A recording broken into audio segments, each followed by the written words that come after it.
The origins of the scarecrow came from the ancient Egyptians. They used to use them in the fields along the edge of the Nile to keep the quails off of the fields rather than crows.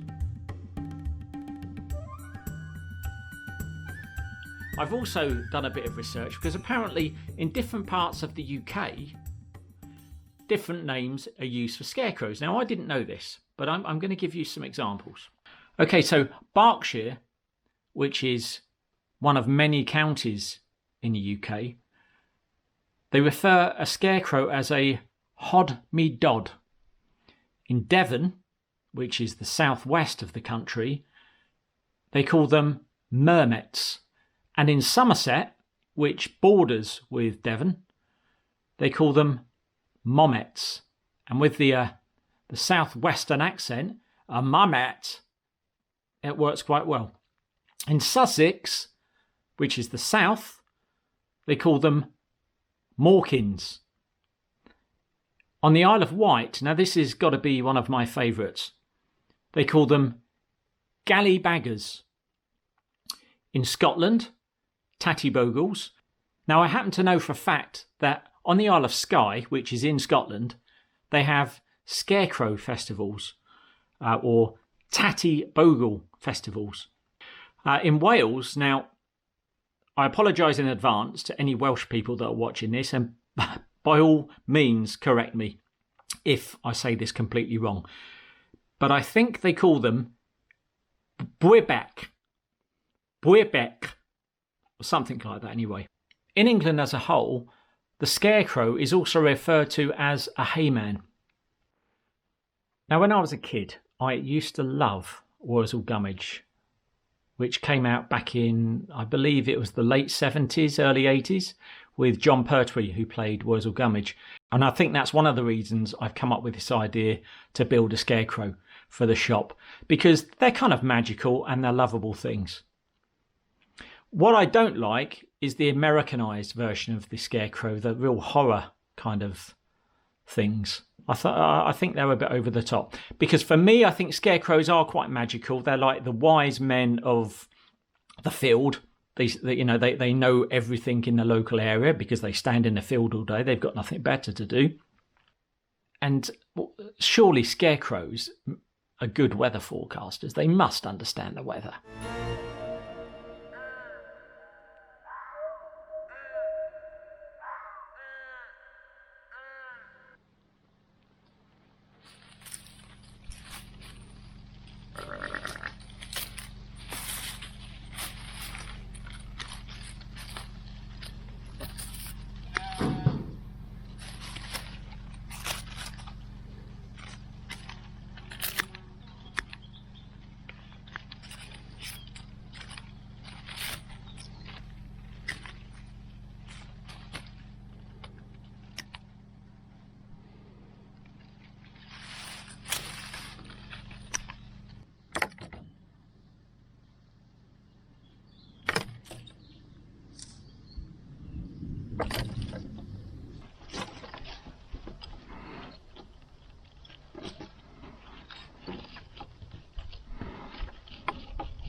So there we go.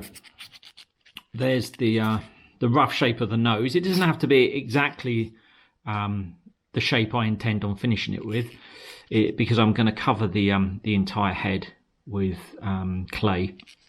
It just needs to be give a rough support, really. So what I'm going to do now is just finish cutting out the hole in the face. Oh, there we go, for the nose. And make sure it's a nice snug fit as well. Okay, so I need to just dig a little bit higher up, because I want the nose kind of pointing down, but I don't want it looking like a witch or anything like that. It's not supposed to be an evil scarecrow. This is... The plan is, it just needs to look like the nose is some kind of offshoot of the root.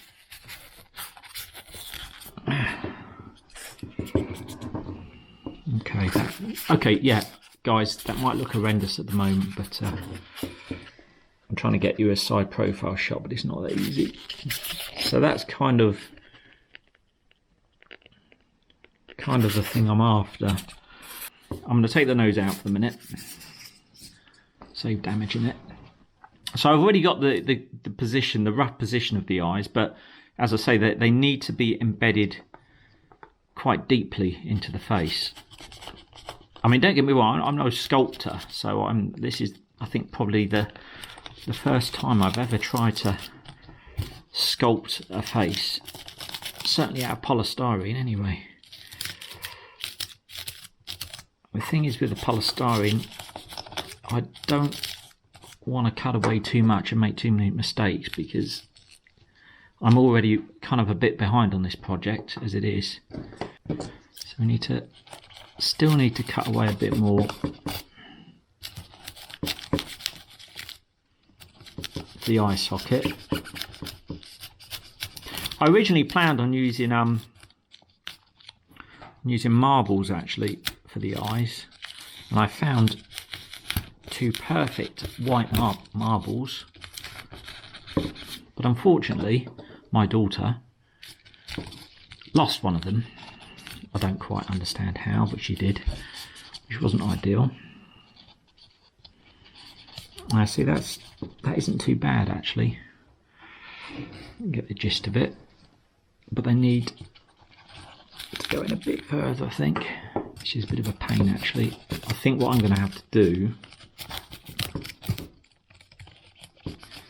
is shorten this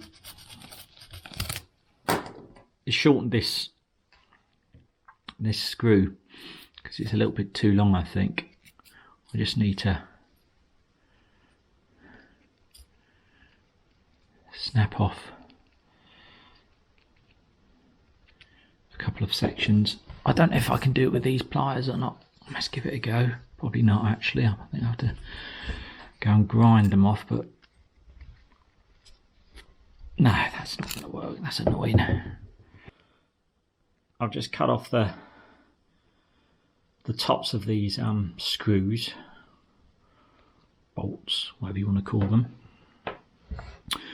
So I will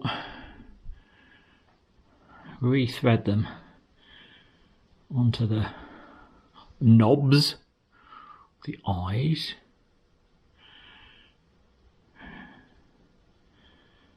Making them a little shorter. There we go. There's one.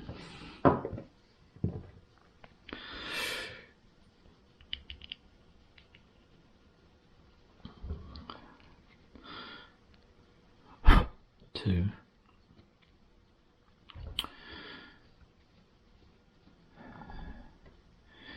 Now that should do the job. So hopefully now these should sit more snugly. Oh yeah, they do. Now the head's kind of secured, so it shouldn't pull apart now. I'm going to use this glue, which is basically, what do they call it, bathroom sealant, to glue the nose on. So I'm going to pop the nose off and squidge out see if I can do it so the camera can pick up what I'm doing. Okay.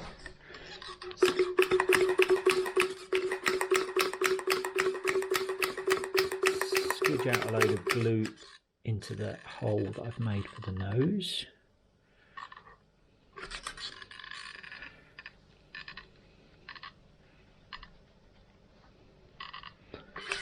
Like so.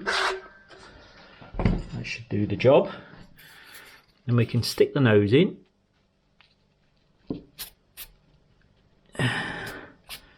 Just make sure the nose is the kind of the right angle. That's pretty good. And then we're going to do the same thing with wire. Only this time it'll be across the nose itself like this. Maybe actually I'll pass the wire underneath the head like this. Yeah, that's the way. And we'll secure it.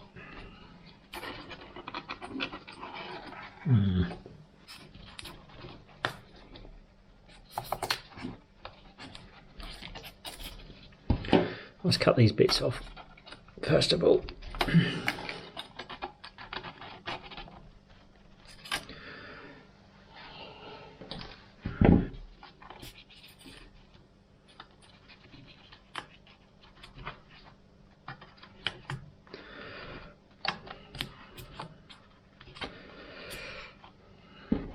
Okay, and we'll basically do the same thing.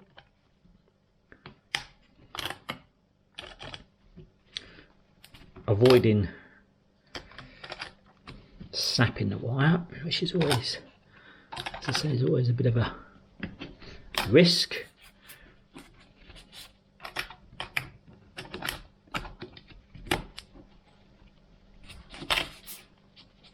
Aha!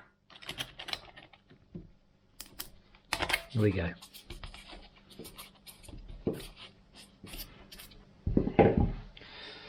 There. Not too bad.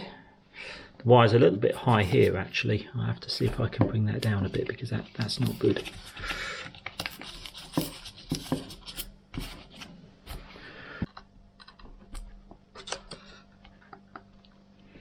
I'm going to use a lot of the glue actually because, as I say, this isn't really... Oh, I've done it again. Stop, wait there, for God's sake.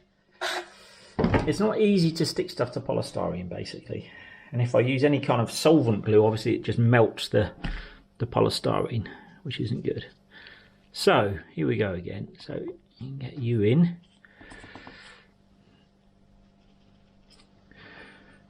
There. How do those eyes look? My next job with the Scarecrow's head is to paint an undercoat over the polystyrene to ensure that the clay will stick basically. It's quite gloopy stuff actually. This it's a bit like paint but with sand embedded into it. I don't need much, and the thicker I can get it on the head the better, but what it will ensure is that the clay will stick. It will give it a good key.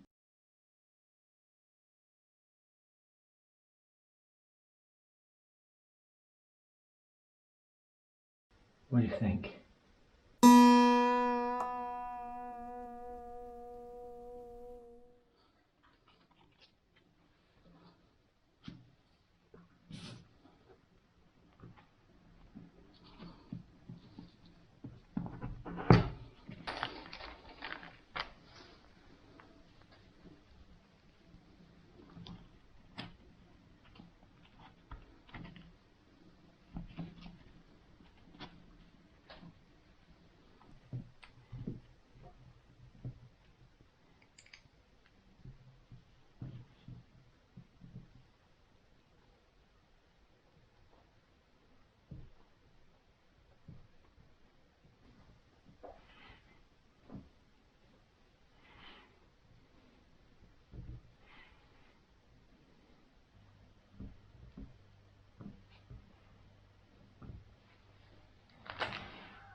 I'm trying something I've never done before. In fact, that's really weird because I just got a moment of deja vu saying that. I'm using a glue gun. Now, I hate glue guns. I think they're horrible tools and have very, very, very limited applications. But this is one application I think it could do quite well on. Basically, I'm trying to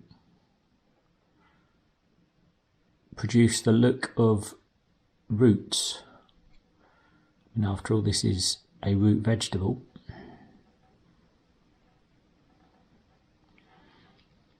I'm not sure how well it's going to work, but what I do know is that glue guns can produce long, annoying strings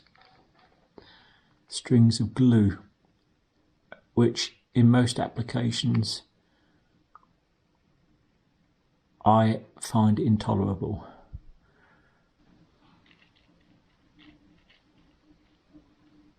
See there, this kind of brings the roots to life a little bit now. I'll add just a little bit of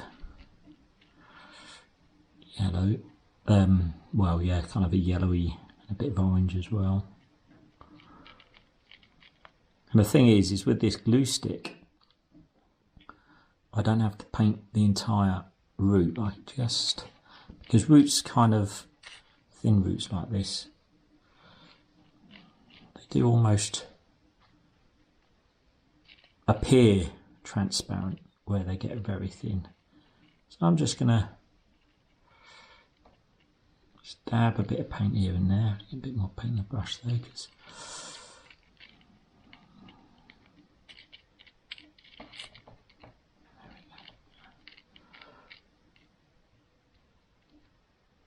okay, so now my Scarecrow, Nestor, his head's all painted up, and I've put his head back onto his body and dressed him as well, just to see what he looks like, ready for tomorrow, where I'll be putting him in the shop window.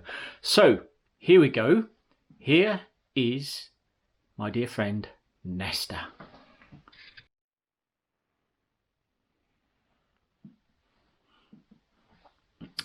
There we go. Roots and all.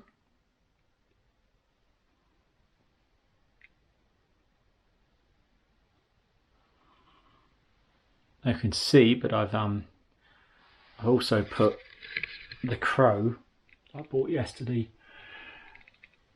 on his arm. I don't know.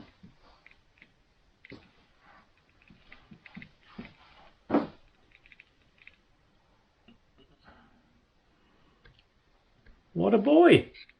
Don't you just love him? A little bit more of his face there. Oh, I can't without the camera. A few extra details there. Sheaves of corn, well, sheaves of wheat.